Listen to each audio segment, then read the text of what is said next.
अस्सलाम वालेकुम जी।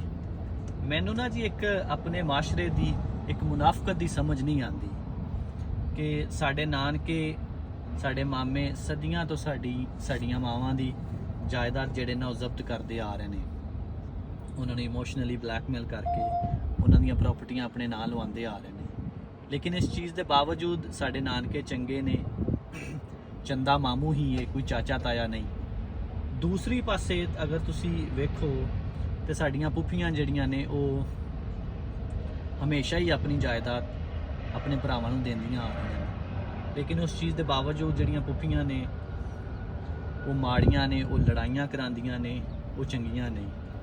ਮੈਨੂੰ ਇਸ ਮੁਨਾਫਕਤ ਦੀ ਸਮਝ ਨਹੀਂ ਆਉਂਦੀ। ਅਗਰ ਤੁਹਾਨੂੰ ਕੋਈ ਆਂਦੀ ਤੇ ਦੱਸੋ, ਇਹ ਕਦੋਂ ਸਾਡਾ ਬ੍ਰੇਨ ਵਾਸ਼ ਹੋਇਆ, ਕਦੋਂ ਸਾਡੇ ਦਿਲਾਂ ਦੇ ਵਿੱਚ, ਦਿਮਾਗ ਦੇ ਵਿੱਚ ਪਾਇਆ ਗਿਆ ਕਿ ਤੁਹਾਡੇ ਨਾਨਕੇ ਹੀ ਚੰਗੇ ਨੇ, ਪੁੱਫੀਆਂ ਜਾਂ ਚਾਚੇ ਤਾਏ ਨਹੀਂ ਚੰਗੇ।